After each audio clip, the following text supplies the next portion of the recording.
ಕುಂತಳಕ್ಕೆ ಯಾರಂತ ಕೇಳಿದ್ದೀರಿ? ಸುಬುದ್ಧಿ ಮಹಾರಾಜ.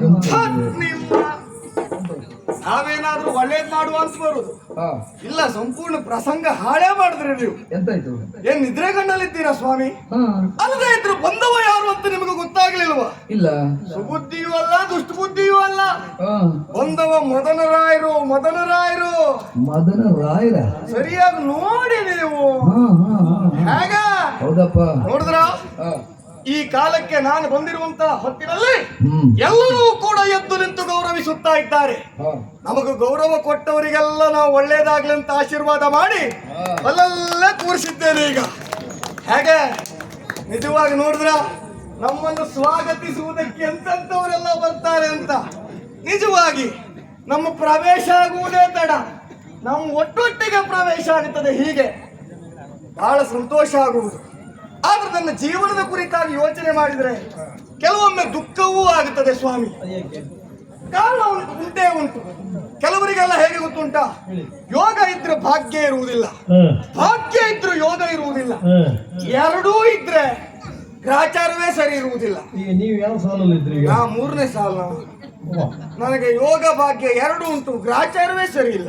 ಒಳ್ಳೆ ಭಟ್ರು ಮನೆಗೆ ಹೋಗಿ ನಿಮ್ಮ ಜಾತಿ ಅಯ್ಯೋ ದೇವರೇ, ಒಳ್ಳೆ ಭಟ್ರು ಮನೆಗೆ ಹೋಗಿದ್ದೆ, ಸಿಗುದೇ ಕಷ್ಟ. ಅಯ್ಯೋ ಅವರು ಸಿಕ್ಕಿದ್ರು, ಜಾತಕವನ್ನು ತೋರಿಸಿದೆ, ಹೇಳಿದ್ರು ಹಿತಶತ್ರುಗಳ ಬಾಧೆ ನಿನಗೆ ಅಂತ. ಅಯ್ಯೋ ಬೇರೆ ಯಾರ್ಯಾರು ಅಲ್ಲ, ಹಿತಶತ್ರು ಅಂತ ಹೇಳಿದ್ರೆ ನಮ್ಮ ಅಪ್ಪಯ್ಯನೇ. ಅಯ್ಯೋ ನಮ್ಗೆ ಅಪ್ಪಯ್ಯನಿಂದ ತೊಂದ್ರೆ, ಕುಟುಂಬದೊಳಗೆ ಸಮಸ್ಯೆ ಉಂಟು, ಬೇರೆ ಎಲ್ಲಿಗೂ ನಮ್ಗೆ ಸಮಸ್ಯೆ ಇಲ್ಲ. ಉಳಿದವರೆಲ್ಲ ಗೌರವ ಕೊಡ್ತಾರೆ, ನಮ್ಮ ಅಪ್ಪಯ್ಯನೇ ನಮ್ಗೆ ಗೌರವ ಕೊಡುವುದಿಲ್ಲ. ಅಲ್ಲದೆ ಇದ್ರೆ ನಿಮ್ಮ ಹತ್ರ ಕೇಳ್ತೇನೆ ನಾನು, ಸ್ವಾಮಿ ನೀವು ನಿಮ್ಮ ಅಪ್ಪನಿಗೆ ಹೋಗಿ ನಮಸ್ಕಾರ ಮಾಡಿದ್ರೆ ನಿಮ್ಮ ಅಪ್ಪಯ್ಯ ಎಂತ ಹೇಳುದು? ಮಗನೇ ಒಳ್ಳೇದಾಗ್ಲಿ ಶುಭವಾಗ್ಲಿ ಈಗೆಲ್ಲ ಹೇಳ್ತಾನೆ ಅಲ್ವಾ? ನಿಜವಾಗಿ ಸರಿಯಾದದ್ದು ಕ್ರಮ ಹಾಗೆ. ನಮ್ಮ ಮಕ್ಕಳಿಗೆ ಒಳ್ಳೇದಾಗಬೇಕು ಅಂತ ಆದ್ರೆ ತಂದೆ ಆದವ ಹಾಗೆ ಹೇಳ್ಬೇಕೋ ಬೇಡವೋ? ಆದ್ರೆ ನಮ್ಮ ಅಪ್ಪಯ್ಯ ಹಾಗಲ್ಲ. ನಾನು ನನ್ನ ಅಪ್ಪಯ್ಯನ ಕಾಲಿಗೆ ಹೋಗಿ ನಮಸ್ಕಾರ ಮಾಡಿದ್ರೆ ಸಾಕು, ಏ ಕ್ವಾಣ, ಏ ಗಣಗಂಪ, ಏ ಸಗಣಿ ಮಂಜ, ಏ ಅವಲಕ್ಕಿ ಸುಬ್ಬ, ನಡಿ ಇಲ್ಲಿಂದ ಅಂತ ಹೇಳುವುದು. ಹೌದು, ಒಳ್ಳೆ ಮಾತು ಬರ. ಇದು ಒಳ್ಳೆ ಮಾತಾ? ನಿಮಗೆ ಹೊಟ್ಟೆ ಕಿಚ್ಚ ಕಾಣ್ತದೆ. ನಿಮ್ಮ ಅಪ್ಪನ ಸಾಹಿತ್ಯ ಭಂಡಾರ ಇಲ್ಲ? ಅಯ್ಯೋ ನಮ್ಮ ಅಪ್ಪನ ಸಾಹಿತ್ಯ ಭಂಡಾರ ಹೆಚ್ಚಾಗಿ ಹೇಗಾದದ್ದು.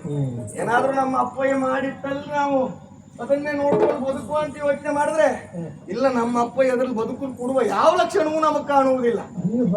ಮಾಡ್ಕೊಳ್ಬೇಕು ಅಲ್ಲ, ನಾನೀಗ ಹಾಗೆ ಯೋಚನೆ ಮಾಡಿದೆ. ಇಂತಿರ್ಪ ಸಮಯದಲ್ಲಿ ಒಂದು ದಿನ ವಿಚಿತ್ರವಾಗಿರುವ ಘಟನೆ ನಡೆದು ಹೋಯ್ತು. ನಮ್ಮ ಅಪ್ಪಯ್ಯ ಮಗನೇ ಇಲ್ಬಾ ಅಂತ ಕರೆದ. ಹೋಗ ಅಪ್ಪಯ್ಯನ ಕಾಲಿಗೆ ನಮಸ್ಕಾರ ಮಾಡಿದೆ. ಒಳ್ಳೇದಾಗ್ಲಿ ಮಗನೇ ಅಂದ. ನನಗೆ ಆಶ್ಚರ್ಯ ಆಗೋಯ್ತು. ಅಲ್ಲ, ಸೂರ್ಯ ಇವತ್ತು ಪೂರ್ವ ದಿಕ್ಕಿನಲ್ಲಿಯೇ ಹುಟ್ಟಿದ್ದಾನೋ ಅಥವಾ ಪಶ್ಚಿಮದಲ್ಲಿ ಹುಟ್ಟಿದ್ದಾನೋ ಅಂತ ನನಗೆ ಗೊತ್ತಾಗ್ಲಿಲ್ಲ. ಅಲ್ಲಿದ್ರೆ ನಮ್ಮಪ್ಪನ ಬಾಯಲ್ಲಿ ಒಂದ್ ದಿವಸ ಇಂಥ ಮಾತನ್ನು ಕೇಳಿದವ ನಾನಲ್ಲ. ಆಮೇಲೆ ಏನಪ್ಪ ನನ್ನಿಂದ ಏನಾಗಬೇಕು ಅಂತ ಕೇಳಿದೆ. ನಾನು ಒಂದು 3-4 ದಿವಸ ಊರಿನಲ್ಲಿ ಇರುವುದಿಲ್ಲ ಕಂದ, ಇಲ್ಲಿಯ ಪಟ್ಟವನ್ನ ಏರಿ ಈ ಸಿಂಹಾಸನದಲ್ಲಿ ನೀನು ಕುತ್ಕೊಳ್ಬೇಕು ಮಗನೇ ಅಂತಂದ. ನನಗೆ ಅಲ್ಲಿಗೆ ನೋಡಿ ಒಂದು ರೀತಿ ಸಂತೋಷ ಆಗೋಯ್ತು. ನಮ್ಮಪ್ಪಯ್ಯ ನನ್ನ ಕರೆದು ಒಳ್ಳೇದಾಗ್ಲಿ ಅಂತ ಹೇಳಿದ್ದೇ ಇಲ್ಲ, ಅದರಲ್ಲೂ ನನ್ನನ್ನು ಕರೆದು ಇಲ್ಲಿಯ ಪೀಠ ಕೊಡ್ತಾನೆ ಅಂತ ಆದ್ರೆ ಮತ್ತೆ ಕೇಳಬೇಕಾ? ಬಹಳ ಸಂತೋಷ ಆಯ್ತು. ಅಪ್ಪಯ್ಯ ಯಾವಾಗ ಪೀಠದಲ್ಲಿ ಕುತ್ಕೊ ಅಂತ ಹೇಳಿದ್ನೋ ಆವತ್ತು ಬಂದು ಪೀಠದಲ್ಲಿ ಕುತ್ಕೊಂಡವ ನಾನು, ಇಳಿಲೇ ಇಲ್ಲ. ಸ್ವಲ್ಪ ಅನುಮಾನ ಮಾಡ್ತಾ ಇದ್ದೀನಿ. ಹೌದು, ಅದು ಯಾಕೆ ಕಾರಣ ಉಂಟು. ನಾನ್ ಪೀಠದಲ್ಲಿ ಕುತ್ಕೊಂಡಿರೋದು, ನಾನು ಒಮ್ಮೆ ಇಳಿದು ಬಿಟ್ರೆ ಮತ್ತೆ ಯಾರಾದ್ರೂ ಬಂದು ಕುತ್ಕೊಂಡ್ರೆ ನಮಗ್ ಪೀಠ ತಪ್ಪು ಹೋಗ್ತದೆ ನೋಡಿ. ಹಾಗಾಗಿ ಕೆಲವರೆಲ್ಲ ಹೇಳಿದ್ರು, ಮದನ 20ಕ್ಕೆ ಯಜಮಾನಕ್ಕೆ ಸಿಕ್ಕಬಾರದು, 70ಕ್ಕೆ ಕೆಮ್ಮು ಹಿಡಿಬಾರದು ಅಂತ. ಮಾತಿರ್ಲಿ, ನಾವು ಅದಕ್ಕೆಲ್ಲ ತಲೆ ಕೆಡಿಸ್ಕೊಂಡವ್ರೇ ಅಲ್ಲ. ನಮಗ್ ನೋಡಿ ಎಷ್ಟು ದಿವಸ ಸಿಗುತ್ತದೆ ಹೇಳುದು ಮುಖ್ಯ ಅಲ್ಲ, ಸಿಕ್ಕದಷ್ಟು ದಿವಸದಲ್ಲಿ ನಾವೇನು ಮಾಡ್ತೇವೆ ಅದೇ ಬಹಳ ಪ್ರಧಾನವಾದದ್ದು ಅಂತ ತಿಳ್ಕೊಂಡವ ನಾನು. ನಮ್ಮ ಪಾತ್ರ ಯಾವ್ದಂತ ಹೇಳಿ ಅದೆಲ್ಲ ಮುಖ್ಯ, ನಾವೇನ್ ಮಾಡಿದ್ವಿ ಅದು ಬಹಳ ಪ್ರಧಾನವಾದದ್ದು. ನಮ್ಗೆ ಇಂಥದ್ದೇ ಪಾತ್ರ ಆಗ್ಬೇಕು, ಇಂಥದ್ದೇ ಸ್ಥಳ ಆಗ್ಬೇಕು ಯಾವ ಕಾರಣಕ್ಕೂ ಹೇಳದವರಲ್ಲ ನಾವು. ಸಿಕ್ಕಿದ್ರಲ್ಲ ನಮ್ಮ ಹತ್ರ ಏನು ಮಾಡ್ಲಿಕ್ಕೆ ಆಗ್ತದೆ ಅಂತ ನೋಡುವವರು ನಾವು. ಹಾಗೆ ಹೀಗೆ ಪೀಠದಲ್ಲಿ ಏರಿ ಕುಳಿತುಕೊಂಡಿರುವಂತಹ ಸಂದರ್ಭಕ್ಕೆ ಏನನ್ನಾದ್ರೂ ಸುಧಾರಣೆ ಮಾಡಬೇಕೋ ಬೇಡವೋ, ಮೊದಲ ರಾಯರು ಇಂತಿಂತದ್ದು ಮಾಡಿದ್ದಾರೆ ಅಂತ ನಾಳೆ ದಿನ ಎಲ್ಲರೂ ಆಡ್ಬೇಕಪ್ಪ. ಹೌದಪ್ಪ. ಹಾಗಾಗಿ ಏನೆಲ್ಲ ಸಮಸ್ಯೆಗಳು ಉಂಟು ಅಂತ ಹುಡುಕುವುದಕ್ಕೆ ಪ್ರಾರಂಭ ಮಾಡಿದೆ ನಾನು. ಮುಖ್ಯವಾಗಿ ನನ್ನ ಕಣ್ಣಿಗೆ ಕಾಣಿಸಿದ್ದು ಸ್ವಾಮಿ, ನಮ್ಮ ನಾಡಿನಲ್ಲಿ ನಿರುದ್ಯೋಗದ ಸಮಸ್ಯೆ. ಅಯ್ಯಯ್ಯೋ, ನಮಗುದ್ಯೋಗ ಇಲ್ಲ, ನಮಗುದ್ಯೋಗ ಇಲ್ಲ, ಏನಾದ್ರೂ ಉದ್ಯೋಗ ಕೊಡಿ ಅಂತ ಹೇಳುವವರೇ ಹೆಚ್ಚು. ಹಾಗಾಗಿ ತಡ ಮಾಡಲಿಲ್ಲ, ಆ ಕ್ಷಣದಲ್ಲಿ ಒಂದು ಸುಗ್ರೀವಾಜ್ಞೆ ಹೊರಡಿಸಿಬಿಟ್ಟೆ. ಹೌದು, ಕುಡಿಯುವ ನೀರಿನ ಬಾವಿ ಎಲ್ಲೆಲ್ಲಿ ಉಂಟು ಅಂತ ನೋಡಿದೆ. ಎಷ್ಟು ಕುಡಿಯುವ ನೀರಿನ ಬಾವಿ ಉಂಟು ಎಲ್ಲವನ್ನು ಮಣ್ಣಾಕಿ ಮುಚ್ಚಿಬಿಡಿ ಅಂತ ಹೇಳಿದೆ. ಏನಾಯ್ತು? ಬೊಬ್ಬೆ ಬಿತ್ತಲ್ಲ, ಅಲ್ಲ ಹೊಡಿತಿದ್ರಂತೆ. ಅಷ್ಟೊತ್ತಿಗೆ ನಾ ಬೇರೆ ಮತ್ತೊಂದು ಆಜ್ಞೆ ಹೊರಡಿಸಿದೆ. ಯಾರು ಹೆದರುವುದು ಬೇಡ, ಎಲ್ಲಿ ಬಾವಿ ಮುಚ್ಚಿದ್ದೀರೋ ಒಳ್ಳೆ ಪಕ್ಕದಲ್ಲಿ ಮತ್ತೊಂದು ಬಾವಿ ತೆಗೀರಿ ಅಂದೆ. ನೋಡಿ, ಯೋಚನೆ ಮಾಡಿ, ಎಂತ ಬುದ್ಧಿವಂತ ನಾನು ಹೇಳಿ.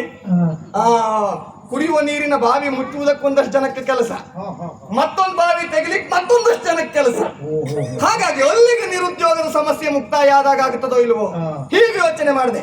ಕೇವಲ ಇಷ್ಟಕ್ಕೆ ಆದ್ರೆ ಸಾಕಾಗ್ಲಿಕ್ಕಿಲ್ಲ, ಇನ್ನಷ್ಟು ಯೋಜನೆಯನ್ನ ಜಾರಿಗೆ ತರಬೇಕು ಅಂತ. ಇದು ದೂರ ಸಂಪರ್ಕ ಯೋಜನೆ ಅಂತ ಕೇಳಿದ್ದೀರಾ? ಕೇಳಿದ್ದೆ. ನೋಡಿದ್ದೀರಾ ಎಲ್ಲಾದ್ರೂ? ನೀವು ಈಗ ದಾರಿಯಲ್ಲಿ ಹೋಗುತ್ತಾ ಇರುವಾಗ ಮಾರ್ಗದ ಒಂದು ಕಡೆಯಲ್ಲಿ ಅಗೀತಾ ಹೋಗುವುದು, ಆಮೇಲೆ ಇನ್ನೊಂದು ಕಡೆಗೂ ಅಗಿಯುವುದು. ನೀವು ಯೋಚನೆ ಮಾಡಿ, ಮಧ್ಯದಲ್ಲಿ ಅಲ್ಲಲ್ಲಿ ಒಂದೊಂದು ಹೊಂಡ ಕತ್ತರಿಸಿಡುವುದು. ಯಾಕೆ? ಎಲ್ಲಿಯೂ ಅಪಘಾತ ಆಗಬಾರದು ಎನ್ನುವ ಕಾರಣಕ್ಕಾಗಿ ನಮ್ದು ಇಂಥದ್ದೊಂದು ಯೋಜನೆ. ನೋಡಿ, ನಾನು ಆಡಳಿತಕ್ಕೆ ಬಂದ ಮೇಲೆ ಅಪಘಾತದ ಸಂಖ್ಯೆ ಬಹಳ ಕಡಿಮೆ ಆಯ್ತು. ಯಾಕೆ ಹೇಳಿ? ದಾರಿಯಲ್ಲಿ ಹೋಗುವಾಗ ಯಾರು ರಭಸವಾಗಿ ಹೋಗುವುದೇ ಇಲ್ಲ, ಕಾರಣ ದೊಡ್ಡ ದೊಡ್ಡ ಹೊಂಡ ಉಂಟು.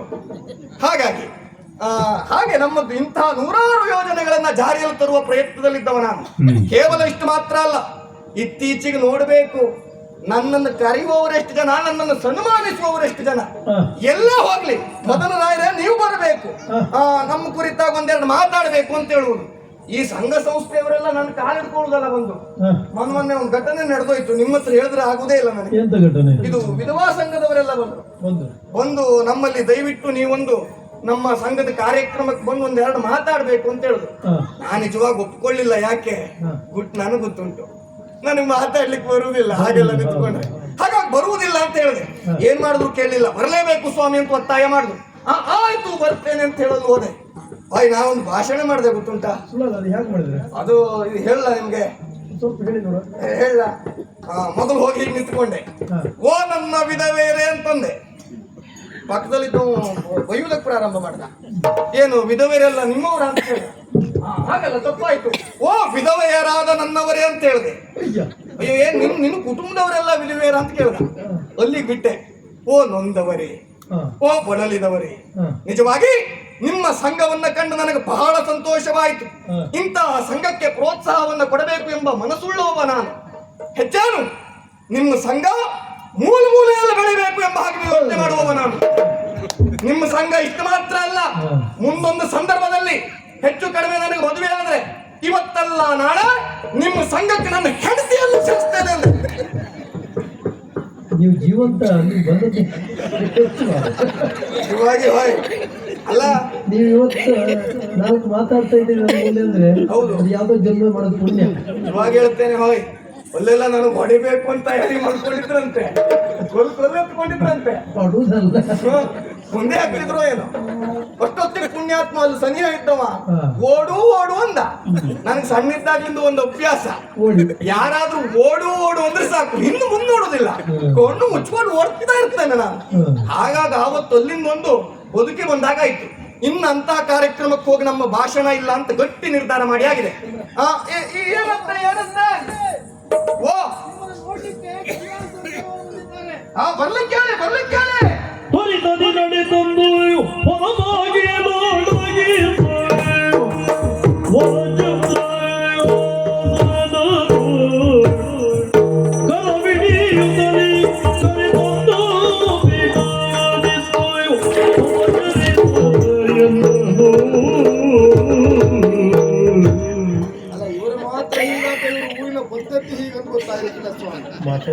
ವೈಭವದಿಂದ ಕರೆ ತಂದಾಗ ಯೋಗ್ಯ ರೀತಿಯಾದಂತ ಉಪಚಾರ ಮಾತ್ರ ನಾನು ಭಾವಿಸಿದೆ. ಇವ್ರು ನೋಡಿದ್ರೆ ಒಳ್ಳೆ ಕಳ್ಳ ಒಳ್ಳೆ ಮನೆ ಸಾಕಿದ ಶ್ವಾನ ಮಾಡ್ತಾ ಇದ್ದಾರೆ. ಏನೇ ಇರಲಿ ನಮ್ಮ ಕಾರ್ಯ ಆಗ್ಬೇಕಲ್ವಾ? ನಿಮಗೆ ವಿಚಾರ ಗೊತ್ತಾಗ್ಲಿಲ್ಲಲ್ಲ? ಇಲ್ಲ ನನಗೆ ಈಗ ಪೀಠ ಸಿಕ್ಕಿದ್ದು, ನಿಮ್ಮಪ್ಪ ಎಲ್ಲಿಂದಲೋ ಬಂದ. ನಾನು ಇಳ್ಕೊಂಡು ಹೋಗ್ಬಿಟ್ರೆ ಅವನೇ ಬಂದ್ ಪೀಠದಲ್ಲಿ ಕುತ್ಕೊಂಡ್ರೆ ಇಲ್ಲಿಲ್ಲ ನಾನು. ಸ್ವಲ್ಪ ಸುಮ್ಮನೆ ಪೀಠಕ್ಕಾಗಿ ಬಂದವಲ್ಲ, ಸರಿ ನೋಡಿ. ಬಹುಶಃ ಇವ್ ಊಟಕ್ಕಾಗಿ ಬಂದವನು ಏನು ಅಲ್ಲ ಅಲ್ವಾ? ಏನೋ ಕಾರ್ಯ ಇರ್ಬೇಕು. ಸ್ವಲ್ಪ ಮುಂದೋಗಿ ನೋಡ್ತೇನೆ. ಅದೇ ನಮಸ್ಕಾರ. ಒಂದಕ್ಕೆರಡು. ಅದ್ಯಾಕೆ ಸ್ವಾಮಿ? ನಿಮ್ಗೆ ವಿಷಯ ಗೊತ್ತಿಲ್ಲಲ್ಲ, ನೀವೇ ಹೇಳ್ಬೇಕು. ಅಯ್ಯೋ ದೇವ್ರೆ, ನಾನು ಮೊದಲೆಲ್ಲ ಕೆಲವರಿಗೆಲ್ಲ ನಮಸ್ಕಾರ ಕೊಟ್ಟದ್ದು ಅಂತ ಹೇಳಿದ್ರೆ ಕಂಡವರಿಗೆ ಹಾಯ್ ನಮಸ್ಕಾರ, ಹಾಯ್ ನಮಸ್ಕಾರ, ಹಾಯ್ ನಮಸ್ಕಾರ ಅಂತ ಸ್ಥಿತಿ ಬಂದಿತ್ತ. ಸ್ವಲ್ಪ ನಮಸ್ಕಾರ ಕೊಡ್ಲಿಲ್ಲ. ಏನ್ ಮಾಡುವ, ಎಷ್ಟು ನಮಸ್ಕಾರ ಕೊಟ್ರು ಒಬ್ಬಗನು ತಿರುಗಿಸ್ತಾನ ಒಂದ್ ನಮಸ್ಕಾರ ಕೊಡ್ಲಿಲ್ಲ. ಆವತ್ತೇ ಲೆಕ್ಕ ಹಾಕಿದ್ದೆ ನಾನು, ನನಗೊಂದು ಕಾಲ ಬರ್ಲಿ ಮಕ್ಕಳಿಗೆಲ್ಲ ಮಾಡಿಸ್ತೇನೆ ಅಂತ. ಎಷ್ಟೇ ಹೆಂಡ್ರು ಅಲ್ಲ, ಹಾಗಲ್ಲ, ನಾನು ಅವತ್ತು ನಮಸ್ಕಾರ ಕೊಟ್ಟಿದ್ನಲ್ಲ ಅವರಿಗೆಲ್ಲ ಕಲಿಸಬೇಕು ಎಂಬ ಕಾರಣಕ್ಕಾಗಿ. ಹಾಗಾಗಿ ಇವತ್ತು ನೀವು ನಮಸ್ಕಾರ ಕೊಟ್ರೋ ಇಲ್ವೋ, ಒಂದಕ್ಕೆರಡು ಒಂದು ಬಡ್ಡಿ ಸಮೇತ ಕೊಡ್ತಾ ಇದ್ದೇನೆ. ಇದು ಊರಿಗೆ ಹೊಸಬರು ಅಪರಿಚಿತರು ಯಾರು ಅಂತ ಗೊತ್ತಾಗ್ಲಿಲ್ಲ. ನನ್ನ ಹೆಸರು ಚಂದ್ರಹಾಸ ಎನ್ನುವುದಾಗಿ. ಯಾರು? ಚಂದ್ರಹಾಸ. ಚಂದ್ರಹಾಸ. ಚಂದನಾವತಿಯಿಂದ ಬಂದವ. ಚಂದನಾವತಿ. ಚಂದ್ರಹಾಸ ಎಲ್ಲೂ ಇದು ನಮಗೊಂದು ರೀತಿ ಹೊಸ ಪಟ್ಟಣ ಇದು. ಚಂದ್ರಹಾಸ ಎಲ್ಲೂ ಕೇಳದಾಗಿಲ್ಲ. ಹ, ಬಹುಶಃ ನಮ್ಮಷ್ಟು ಪ್ರಚಾರದಲ್ಲಿಲ್ವೋ ಏನು? ನಾ ದೇವರಲ್ಲಿ ಬೇಡ್ಕೊಳ್ತೇನೆ, ಇಂಥದ್ದೊಂದು ಪ್ರಚಾರ ನನಗಲ್ಲ, ನನ್ನ ಕುಟುಂಬದವರಿಗೂ ಬರೋದು ಬೇಡ ಅಂತ ಹೇಳಿ ಬಹಳ ಕಷ್ಟಪಟ್ಟು ಹೇಳ್ತಾ ಇದ್ರಿ ನೀವು ಯೋಚನೆ ಮಾಡುವುದು ಬೇಡ. ನಿಮ್ಗೆ ಪ್ರಚಾರ ಬೇಕು ಅಂತಾದ್ರೆ ಅದಕ್ಕೆ ಬೇಕಾಗಿರುವಂತಹ ಹೊಸ ಹೊಸ ಯೋಜನೆಯನ್ನ ಜಾರಿಗೆ ತರುವುದಕ್ಕಿದ್ದೇವೆ, ಕಿನ್ನರಾಗುವುದು ಬೇಡ. ಇದು ಬಂದದ್ದು ಎಲ್ಲಿಂದ ಅಂದ್ರಿ? ಚಂದನಾವತಿಯಿಂದ. ಗೊತ್ತಾಯ್ತು, ನೀವು ಹೇಳುದೇ ಬೇಡ. ನನ್ನಪ್ಪಯ್ಯ ಚಂದನಾವತಿಗೆ ಬಂದಿದ್ರು. ನೋಡುವುದಕ್ಕೆ ಹೆಚ್ಚು ಕಡಿಮೆ ನನ್ನ ರೂಪವನ್ನೇ ಹೋಲುತ್ತೀರಿ ನೀವು. ಸಾಮ್ಯತೆ ಉಂಟು. ನಿಮ್ಮನ್ನ ಕಂಡ ನನ್ನಪ್ಪ ಏ ಕ್ವಾಣ, ಏ ಸಗಣಿ ಮಂಜ, ಏ ಗಣಗಾಂಪ, ನಡಿ ಇಲ್ಲಿಂದ ಅಂದ. ಹಾಗಾಗಿ ಅಲ್ಲಿಂದ ಇಲ್ಲಿಗೆ ಬಂದ್ರಿ ಅಲ್ಲ. ನಿಮ್ಮಪ್ಪ ಇಷ್ಟೆಲ್ಲ ಹೇಳ್ತಾರ ನಿಮಗೆ? ಅಂದ್ರೆ ನನಗಿದು ಯಾವುದು ಹೇಳಲಿಲ್ಲ. ಮತ್ತೆ ಯಾಕೆ ಬಂದದ್ದು ನೀವು? ಕ್ಷಿಪ್ರಗತಿಯಲ್ಲಿ ಮಗ ಮದನನ್ನು ನೋಡಿ ವಿಶೇಷವಾದಂತ ಸಂಗತಿಯನ್ನು ಅರುಹಿ ಬರಬೇಕು ಅಂತ ಹೇಳಿದ್ರು. ಹೌದಾ? ಒಂದು ಲೇಖನ ಕಳುಹಿದ್ದಾರೆ. ಎಲ್ಲಿ ಬರ್ತದೆ? ಯಾವುದು ಲೇಖನ? ಬರಲಿಕ್ಕೆ ಅಷ್ಟು ಹೊಡೆದಲ್ಲ ಅದು. ಲೇಖನ ನಾನೇ ತಂದಿದ್ದೇನೆ. ಎಲ್ಲುಂಟು ಆಗ ಸ್ವಾಮಿ? ನನ್ನ ಕೈಯಲ್ಲಿಲ್ಲ. ಹೇಗೆ ಉತ್ತರ ಎಲ್ಲೂ ಕೊಡಿ.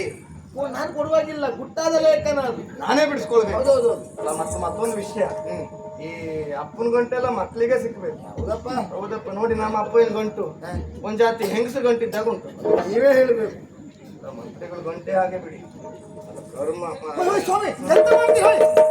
ಏನ್ ಮಾಡುದು ನೀವು ಅದನ್ನ? ಅಲ್ಲ, ಲೇಖನ ಓದುವುದು ಬೇಡವಾ? ಓದಬಾರದು. ಯಾಕೆ? ಹುಟ್ಟಿನ ಲೇಖನ ನೀವು ಗುಟ್ಟಾಗೆ ಓದ್ಬೇಕಂತ. ಹಾಗೆ ಅಂದ್ರೆ ನಿಮ್ಮ ಸಮ್ಮುಖದಲ್ಲಿ ವಾಚಿಸಬಾರದು. ಗುಟ್ಟಾದ ಲೇಖನ. ನನ್ನ ಈ ಏಕಾಂತಕ್ಕೆ ಅಡ್ಡಿ ಬರುವುದಿದ್ರೆ ನಿಮ್ಮಿಂದ. ನಾವೇ ನಿಮ್ಗೊಂದು ಏನಾದ್ರೂ ವ್ಯವಸ್ಥೆ ಮಾಡ್ಬೇಕೋ ಬೇಡವಾ? ನೋಡಿ, ಯೋಚನೆ ಮಾಡುವುದು ಬೇಡ. ಯಾರಲ್ಲಿ 7ನೇ ಮಾಡಿ 8ನೇ ಕೋಣೆ ಯಾರಿದ್ದಾರೆ? ನಿಮ್ಕೋಣೆ 420. ಅಲ್ಲಿ ಒಂದು ಬೇಡ.